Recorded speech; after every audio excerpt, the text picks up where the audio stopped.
You've been looking for a podcast that connects commercial general contractors, public sectors, commercial property managers, and small business owners looking to share motivation, inspiration, project updates, tips, wins, and ways to conquer life in the commercial asphalt paving industry.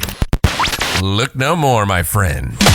Live from Northern California. Broadcasting around the world. This is the Paving the Way Podcast. And now your hosts, Jonathan J.B. Brown and Patrick Mullen. Now we're live. Welcome to the Paving the Way broadcast. This is episode... What did I say? Podcast. It's the fucking same thing.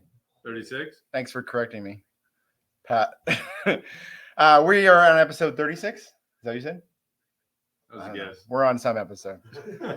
Thanks to all our viewers for not watching live. We have 0. Today is actually, we're going to talk about B&amp builders and the intro, and we're going to meet the team of B&amp builders. Yeah. So real quick, we're going to introduce everybody. We're going to talk, I'll give a quick rundown of how the company started so we can see when everybody kind of joined in. And then we want to meet the team and just talk to them about their experience with the company. So as always, I'm JB. I'm here with Patrick, who is on camera in the way back there. We're here with Austin, who's our partner also, and then Hogan, who is our second oldest employee and the oldest in the room for sure. Technically, Dan, actually... Oldest person or oldest? No, longest employed. Maybe I shouldn't have said oldest. That was the youngest fiance. Wow. Life goals. Actually, Dan might even have you, broken history, but Dan might be right back up there with the oldest employee, I think. But when you leave for years. Yeah, fuck that guy. Unannounced. Yeah. Fuck the... It was a vacation. Fuck the B&amp builders, Dan, but this is the new mechanical Dan. Yeah. So mechanical Dan is here now, and then we have Nick also. So we have a nice little group. So I kind of want to talk today, quick story. I feel like we've already gone over the history of B&amp builders, but multiple times. But I'm just going to run through it real quick. So B&amp builders started in, I always fuck it up, but 2005. We are one day away from our 18th anniversary. So B&amp builders will be 18 years old tomorrow on St. Patrick's Day. Hence the high consumption of Jameson. And we can buy tobacco now. So. Yeah. Okay. Yeah, 18 years. Yeah. We're finally old enough. We've been waiting all this time. So we started back in 2005 doing remodels and residential, and that's actually kind of when Dan was in. When did you start first working for us, Dan? I would say 2007, 2008. Damn. Oh, that's pre-Austin. Dan's a nasty. Dan's an we were OG. doing bathroom remodels and tile and. Yeah, we did a lot of kitchen remodels, additions, things like that. Ski hut up there, Echo Summit. Fuck that place, man. I don't talk about that. Yeah, the Echo Summit ski lodge that we built. I'll take the house. Fuck that lady. That was a great lady. Yeah, that was our first lawsuit actually. Mediation. Yeah. So that's kind of what we started on. Dan was actually back with us back then. He was actually my first. He and I worked together out in the field for a long fucking time. That's when we became really good friends. We did that for a long time till about 2009 when the economy was in a bad spot and we started doing concrete. Yeah, and that's when Austin came in, which we've already talked about. So 2009, started doing public works jobs, concrete, things like that. Started slowly working our way up until 9 years ago. What's 9 years ago? I don't know. 2013. About 2013, I think, is when we started doing. We were working on general works projects, and that's when Hogan came in, right? Was it 13? Oh, 14. Okay. 2014 came in as I was just told this because I forgot, but you came in to do potholing out at Contra Costa. Run one of the big, the first vacuum trailer that we bought. Yeah, that thing was a beast. That was an awesome contract. Yeah. They paid us hourly. Yes. So yeah, we didn't care how long you took. Yeah. Well, we did. We did because they might be watching. Yeah, we wanted you to take as long as you could, but get it done in a very efficient manner. Yes, there we go. That's what So I started doing pothole for us out there, and he moved up fairly quickly, I would say. Oh, maybe not fairly quickly, but he moved up quickly because then we switched that job off to somebody else, and he came in to work with everybody else. And then we've been doing that kind of work ever since. Now we've been generally in bigger jobs. And then Nick actually came on. Did you come on in January? Yeah, January 2 months ago. So Nick's newer to the company, but he's here and he came in as our shop kind of apprentice to kind of learn the way that it works and then work his way up into a field spot to learn kind of everything that we're doing. I think that's a pretty good introduction, right? Sure. Any other story B&M I'm missing or no? Hogan quit one time, walked off the job, got sent home. Left Did he actually quit? Like, do we have a new hire date quit or no? Or I fucking was an asshole. Oh, I'm going with the asshole. I'm pretty sure I was an asshole back then. The best is he took his keys with him and left. Wait, back when? Oh yeah, Like that when was you on said that El Camino. earlier, or No. I mean, Sorry. no. There was many other times I've been an asshole, but only one time that it came to a head with Hogan. I think. Docking. Yes, and that was out at El Camino, phase 1, right? Yes. Is that what that? Phase 2. Yeah, I was probably an asshole though. That was back in Pat's asshole. moving phase. on. All right. Moving Okay. on. So now meeting the team. So I kind of want to just talk to you guys real quick and have you kind of explain to us, a little bit about you. I mean, a minute or two about you, where you came from, what you do here, and where you're. I mean, I'd like to hear where you're hoping to go to, since I can get something out of this also. But what you're hoping to kind of get out of that. You want to start with Hogan, or do you want to go? Go ahead. I don't know. Awesome. So where I started, where I am. Yeah. What did you do before you came here? So before I came here, I worked in some restaurants. I worked for my uncle, working on European cars for Teenage German Motors. Plug. Plug. Nice plug. Let's bleep that out. Then Austin hit me up, and I started coming to work here. And then again, I went and did the contract down in Contra Costa. Yeah. And then that was probably a few months out there. And then we did the trail where you The Auburn show. you showed us how to clear the pipes. That was fucking awesome. That was what I'm talking I'm glad that video is gone. Yeah. I tried to blow the water out of a 2-inch pipe in a footing, and I blew it about 40 feet high with the hose and everything. And it all came falling down on me as I'm curled up in a ball, and I turn over, and Hogan's like, with his camera. He's like, I got it all. Yeah, that's not how you clear the water out of pipes. I still don't know the right way, though. I mean, I probably would I'd do it again. Yeah. And then, so now, what do you do here now? So now I'm one of our project managers. I was running our restorations contracts for SMUD, some water districts, Eldorado Irrigation, Citrus Heights Water, Placer County Water Association. We've even done some more drill water. And since then, I have started taking over some of our general jobs, a little bit bigger jobs. Was helping with the asphalt paving, probably about 6 months. And just pretty much do whatever these guys need me to. And you're a scorpion, right? Yeah. Scorpion. Or Libra, or Libra. I think it's Yeah. Hogan's a team player, always willing to do whatever needs to get done. Never complains about shit. I go back and look at Contra Costa, like as his. I didn't really put these together, but Contra Costa as his first job, like that's straight up management from the go. Well, I mean, you're out there by yourself, out of town, running another guy, right? And sometimes by yourself, running a new piece of equipment. I mean, that's a pretty big move for a first position. I feel like, especially with not a lot of experience for what we're doing. So I think that's pretty fucking awesome.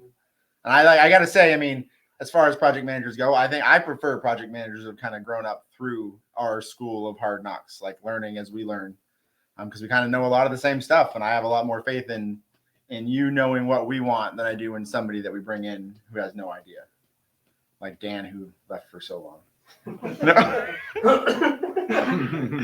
All right, so let's move on to Dan then. So Dan, tell us just a little bit about your background before, and then in the middle, and then where you are now. I've pretty much been in construction right after high school, doing remodels of all kitchens and bathrooms, small stuff. Then worked different companies, came here, worked here for so many years, and went off on my own, tried to just learn a lot. Dan Learned a lot. Dan left as soon as we got out of residential work. Not as soon, And we but put pretty him close, behind a saw in the ghetto of what was that, East Palo Alto? Yes. Yeah, so he almost got shot a few times while he was out Dan there. and I were partners in crime for a long time. He got We scared. were boys. No, well, And as soon as the contract was done, he ran. let's be real. Let's be real. I'm the one that gets scared. I was scared to go to East Palo Alto to even work. Like, I didn't sleep the night before because I was so scared. But what he's talking about, though, let's be real, is that Dan was saw cutting in front of me as I was demoing. And Dan came not running over, but he drove over to me to ask me some question. And I stopped the equipment and I'm leaning out and we're talking. And all of a sudden we hear pop, pop, pop, pop, pop. And we're like, that was probably fucking gunshots. Just like kidding. And then Dan, like we finish up and Dan leaves and 30 seconds later I get a phone call and I'm like, yeah. And he's like, the street's blocked off. I'm like, what? He's like, there's just a drive-by on both sides of my saw. So yeah, that was pretty crazy. You remember that? Oh, yeah. Oh yeah. See, that's it. With my homemade trailer at home, doing the saw cutting. Now I see Yes. all this beautiful equipment out here. I know. I gotta go back. I mean, I come know. on. However, I just told him I wanted that homemade saw trailer. I wished I had it. I should have asked you, do you still have it? It's in Arizona. As I should have asked you because I would have loved to have used that thing. That was Some awesome. memories. Truck is long gone too. It was a little Yeah. truck, but hey, it did a lot of work. So what are you doing? What are you doing now? So now, with the mechanical side, since we're able to do jobs as a general, I kind of started bidding work with them, running our own projects on a bigger scale of remodeling big buildings. So a lot more fun than residential remodeling, that's for sure. And yeah, I'm kind of excited to see how this year goes and next year. We got enough work to go all year. And Dan, you we look can good. only go big. You look good with collared shirt on. I was gonna say, man, Dan's dressed in Dan in a That's collared where it's meant to be shirt, now. man. I love it. Forget that other stuff I was doing. I saw you yesterday. I was like, who the fuck is that guy? Too much. Who is that guy in this office? Oh yeah. Right on. Cool. I like that direction. All right, Nick. I can't see you. I have to like lean around because you're across from me here. Yeah. So But tell us a little bit about you. Yeah, so I'm Nick Sabota. I've been working here for probably 2 months now. I'm enjoying every second of it. Before this, I was working at I'm not gonna say in the restaurant, Peace Restaurant Brew House. I'll say it. I'm not gonna say it, but immediately say it. Hey, you can plug them all you want. I like Pete's. Yeah, it's good food. In Folsom, on the other side of the bridge. Folsom on Yeah, the road. fuck yeah, that's Yeah. good. I worked there for 2 to 3 years. It was nice. You know, I had my fun time there. I loved everyone I worked with, but there's only so much big conversation and big laughter you can actually endure working through that. So I figured it was time for something new, and I, found this place, and I've always admired blue collar work and just hard working, good work ethic, and I feel like I found my fit. You were in the military too, right? Yeah, I was in the Air Force, but for only like around 6-7 months. Okay. Yeah, I got this like weird condition that makes me allergic to heat and stuff. Like, Okay. gotta figure out how it goes here. And you live in Sacramento. Yeah, That's- so- How do Yeah. you feel sitting next to Sexy Dan right now? Are you getting warm? I'm getting a little bit overwhelmed right now. He's warming up. Change my shirt.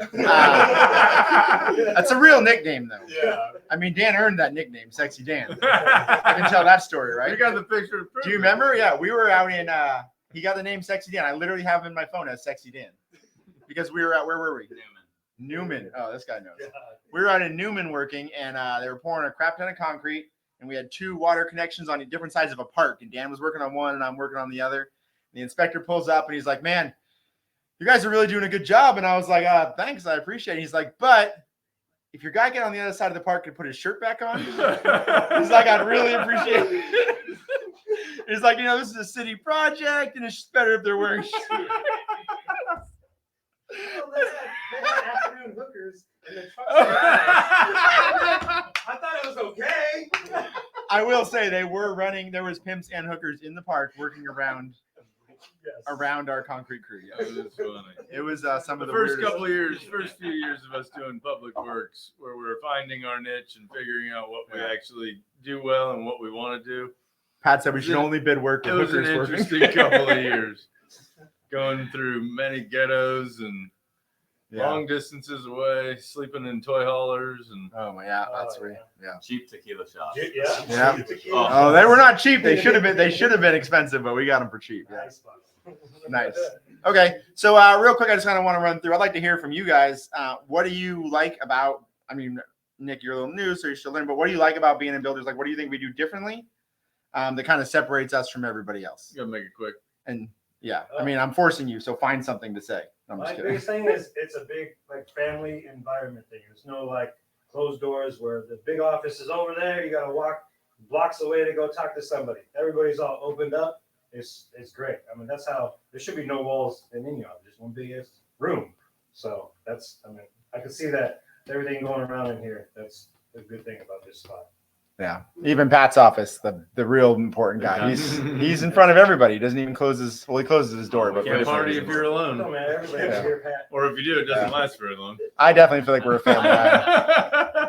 I like that. I think we're a family. I mean, I always like to call it a family, but I like hearing other people say it. Hogan, what do you got? Along the same lines as Dan, it's like you go to work, but you're with your friends. We're all friends outside of work. We have a good time at work, but we know when to get things done. We know how to get things done. We are a team. We are team. We are a team. I think we all can agree that we are a team. You got the wrong hat on. Wrong hat? Oh, it does. It says we are a team right there. Yeah. It's a quote we have on one of our hats. So. All right, Nick, what do you got? I know you're new and you're still learning, but what do you Yeah, so I mean, I haven't been here too long, but it really coincides with what Hogan and Dan was saying with family and stuff. You know, I feel really welcome being here and just being able to kind of ask questions in an environment I've never been in before. I just feel like I'm kind of learning every single day, and every single day I'm learning is a day I'm getting more confident in my ability to do my job and kind of carry myself about. And I don't know, just it's a very nice environment to be in, and I just really appreciate to be here. Awesome, man. We're glad to have you. Yeah. We got you. I will say we've asked some people, and a lot of people were hesitant to go on the podcast because they're afraid that they're not as, I mean, sitting next to this group. I mean, who can stand up? I mean, we're fucking beautiful. I'm quite the eloquent speaker. Yes, I mean, especially Pat. But yeah, I appreciate you guys stepping up and being on it. Nick was on short notice too. Dan said no, and then it was all over it. Hogan, thanks for always being the one to step up. Yeah, I think I definitely like. I mean, you guys gave the same point for all three of you, so I feel like there's not a lot of points. But I also think we do things. I mean, I think we just do things differently. I like how we operate. I like how you guys operate. It's not just our way or the highway. We want you guys to give your input and tell us how things should be done, so that we can do things the best way, not just our way. So I think that we rely on you guys a lot to represent us, to show our customers, to show what we have, and for you guys to give input, because I mean, we don't always know what's best. We're learning just like you guys are learning. So thank you guys for being on the podcast. Check us out on everywhere we go. Instagram, LinkedIn, Facebook, yeah, whatever. Oh, sorry. Go Pat. Twitter. Dan's OnlyFans. Did you want to sexy Dan? Did you want to sexy Dan? Yes. I don't know how OnlyFans works. What is it? Yeah. Everything's at something. This now. is gonna go viral. It's gonna be like, is that sexy Dan? Sexy Dan's real? Oh, God. Tune in next week where we're talking about something that's super important. Yeah, you won't know till next week if you. You've been listening to the Paving the Way podcast. Our passion is to connect commercial general contractors, public sectors, commercial property managers, and small business owners. We welcome you to the family. We hope you've enjoyed the show. Make sure to like, rate, and review. Make sure to find us on LinkedIn, Instagram, Facebook, and YouTube at B&M Builders, and learn even more online by visiting bm-builders.com. Thanks again for listening, and see you next time on the Paving the Way podcast.